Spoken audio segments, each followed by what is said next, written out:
لیتے ہیں۔ اصول حدیث میں ہم نے یہ سارا کچھ یہ پڑھا تھا، معلل بھی پڑھا تھا، اور معلل کے بعد ہم نے بھائی پڑھا تھا یہ مخالفت الثقات، یہ بھی پڑھا، مدرج بھی پڑھا تھا۔ تو مدرج کے بعد جو ہے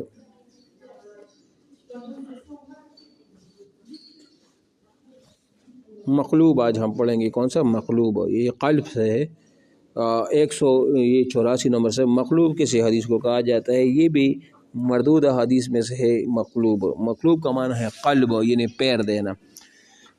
تو یہ مقلوب اس لغت میں اس مفعول ہے، قلب یعنی بمعنی کسی چیز کو اس کے چہرے سے پلٹ دینا۔ اس کو یہ یا مقلب القلوب، جس طرح ہم دعا کرتے ہیں یا مقلب القلوب، اے دلوں کو پھیرنے والے، ٹھیک ہے، یعنی کبھی گناہوں کی طرف دل پیر جاتا ہے اور کبھی نیکیوں کی طرف جب پیر جاتا ہے تو اس کو مقلب القلوب وہ کہا جاتا ہے، ٹھیک ہے۔ اب یہ تو اس کا لغوی وہ معنی تھا۔ اب اس کے بعد اس کا جو اصطلاحی معنی ہے مقلوب کا، تو وہ ہے حدیث کی سند میں یا متن میں تقدیم اور تاخیر وغیرہ کر کے ایک لفظ کو دوسری لفظ سے بدل دینا، یعنی حدیث میں کچھ تقدیم و تاخیر کرنا، جو لفظ بعد میں آنے والا تھا اس کو پہلے ذکر کیا، اور جو پہلے لفظ تھا اس کو بعد میں ذکر کیا، یا مثال کے طور پر ایک لفظ کو دوسری لفظ کے ساتھ چینج کرنا، تبدیل کرنا، بدل دینا، اس کو بھی مقلوب وہ کہا جاتا ہے۔ یہ اس کی اصطلاحی تعریف ہے۔ اگر آپ سے وہ پوچھے نا مثال کے طور پر ٹیسٹ میں یا انٹرویو میں کہ مقلوب کی تعریف کرے، تو آپ کو پہلے مقلوب کا جو لغوی معنی معلوم ہو تو پھر آپ کو اصطلاحی تعریف وہ آسانی سے معلوم ہوگی کہ مثال کے طور پر مقلوب کا معنی کیا ہے، پیرنا۔ تو اس کا جو اصطلاحی معنی ہے وہ یہ ہے کہ سند میں یا متن میں ایک لفظ کو دوسری لفظ کے ساتھ چینج کرنا، بدل دینا، یا تقدیم اور تاخیر کرنا، آگے پیچھے ایک لفظ کو لے آنا، اس کو کیا کہا جاتا ہے؟ مقلوب وہ کہا جاتا ہے۔ پھر اس کی دو قسمیں، ایک مقلوب السند ہوتا ہے اور ایک مقلوب المتن ہوتا ہے، یعنی مطلب جس طرح قلب سند میں ہوتا ہے اس طرح متن میں بھی وہ ہوتا ہے۔ تو مقلوب السند وہ ہے وہ حدیث جس کے سند میں تبدیلی واقع ہے، اور اس کی دو صورتیں ہیں۔ یا تو یہ ہوگا کہ 185 پر دے کہ راوی روات میں سے کہ راوی کا نام اس کی باب کا نام ہے تقدیم و تاخیر کر، جیسے وہ حدیث جو مروی ہے کعب بن مرہ سے لیکن راوی مرہ بن کعب سے روایت کر۔ اب دیکھو سند میں اس طرح تقدیم و تاخیر ہے کہ مثال اب جیسے میں نے بتا دیا نا کہ کعب بن مرہ، کعب جو بیٹا ہے مرہ کا، تو اس نے باپ کو بیٹا اور بیٹے کو باپ بنا دی۔ کعب بن مرہ اصل میں تھا اور آپ نے اس کو مرہ بن کعب بنا دیا، تو یہ تقدیم و تاخیر سند میں اسی طرح وہ ہو سکتی ہے۔ یا تو یہ طریقہ سند میں، دوسرا طریقہ یہ ہے راوی ایک شخص کو دوسری شخص سے بدل دے اجنبی بنانے کے ارادے، جیسے ایک مشہور حدیث مروی ہے سالم سے لیکن راوی اسے نافع سے بیان کرے۔ مثال ایک روایت سند کی ایک روایت جو ہے نا وہ کسی سالم سے روایت اور سالم کا نام چینج کر کے بدل کر کے اس کو نافع کا نام وہاں ذکر کر دیا، تو یہ بھی تقدیم اور تاخیر ہے، ٹھیک ہے نا۔ تو یہ تو ہوا سند میں تبدیلی۔ اس کے بعد ہے مقلوب المتن، صفحہ نمبر 186 پر اب دیکھیں متن میں جو حدیث کی جو مین الفاظ ٹیکسٹ ہوتے ہیں اس میں کیسے رد و بدل ہوگا، اس میں کیسی قلب ہوگا۔ تو وہ کہتے ہیں مقلوب المتن وہ حدیث کے متن میں تبدیلی واقع ہو، اور اس کی بھی دو صورتیں ہیں۔ پہلی یہ ہے کہ راوی حدیث کے بعض متن میں تقدیم و تاخیر کے الفاظ کو الٹ پلٹ کرے، مطلب جو پہلے الفاظ تھے اس کو بعد میں ذکر کرے، جو بعد میں تھے اس کو پہلے وہ ذکر وہ کرے۔ اور دوسری طریقہ کار یہ ہے کہ راوی ایک حدیث کا متن کسی دوسری سند کے ساتھ اور اس کی سند کسی دوسری متن کے ساتھ لگا دی۔ مثال ایک سند کی جو متن تھی، جو ٹیکسٹ تھا ایک سند کا، وہ دوسری کے ساتھ لگا دی، دوسری سند کا متن کسی اور کے ساتھ لگا دی، تو اس طرح بھی متن میں قلب جو ہے نا وہ اس طرح وہ واقعہ وہ ہو جاتا ہے، ٹھیک ہے۔ اب جب ایسا ہوگا آپ نے سب کچھ جان لیا، مقلوب کا لغوی اصطلاحی معنی، اس کے اقسام، متن اور سند میں کس طرح قلب ہوتا ہے، تو اب اس کا حکم کیا ہے، کیا ہم اس پر عمل کر سکتے ہیں یا نہیں؟ تو یہ کہتے ہیں حکم القلب کیا ہے؟ قلب کا حکم اس پر برانگیختہ کرنے والے سبب کے اعتبار سے مختلف ہو جاتا ہے۔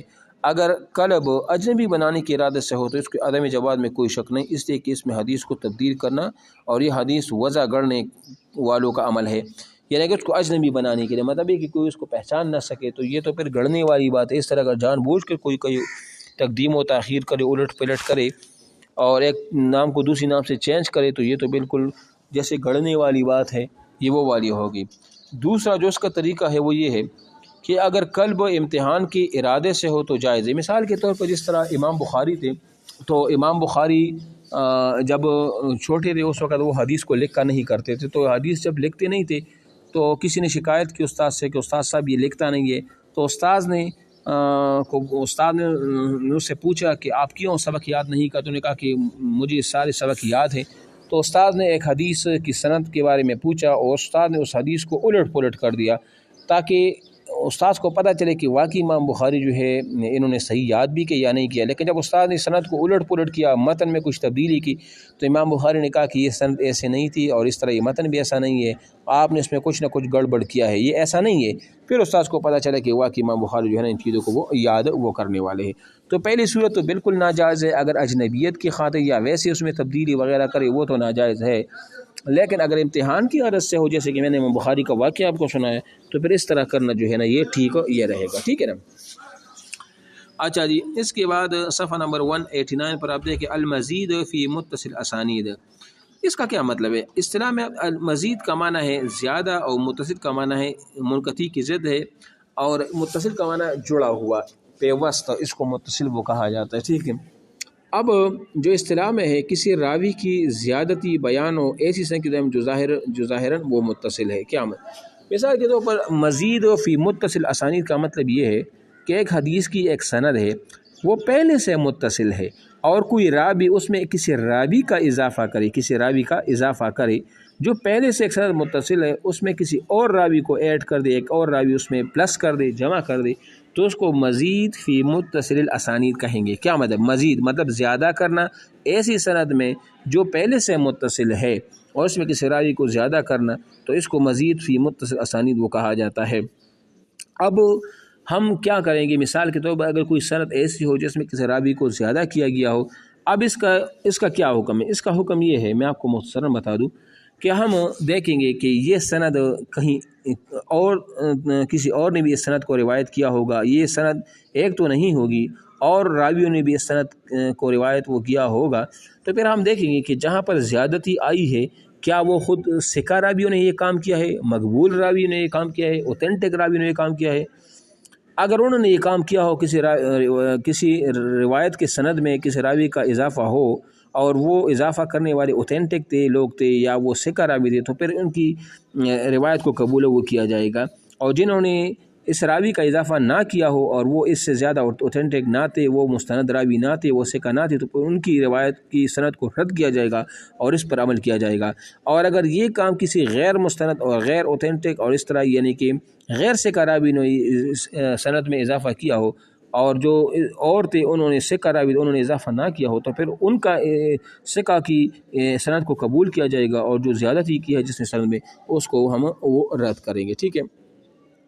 تو یہ میں نے آپ کو المزید فی متصل اسانید اس کی میں نے آپ کو ڈیٹیل سارا کچھ بتا دیا۔ کل انشاءاللہ ہم پڑھیں گے مسترب کون سی روایت وہ ہوتی ہے، اس کو ہم وہ پڑھیں گے، ٹھیک ہے۔ اور پھر آپ مجھے بتا دیں اگر آپ لوگوں نے سبق کو زیادہ پڑھنا ہے نا، تو پھر بھی مجھے بتا دیں، میں سبق کو مزید اور بھی زیادہ کروں گا۔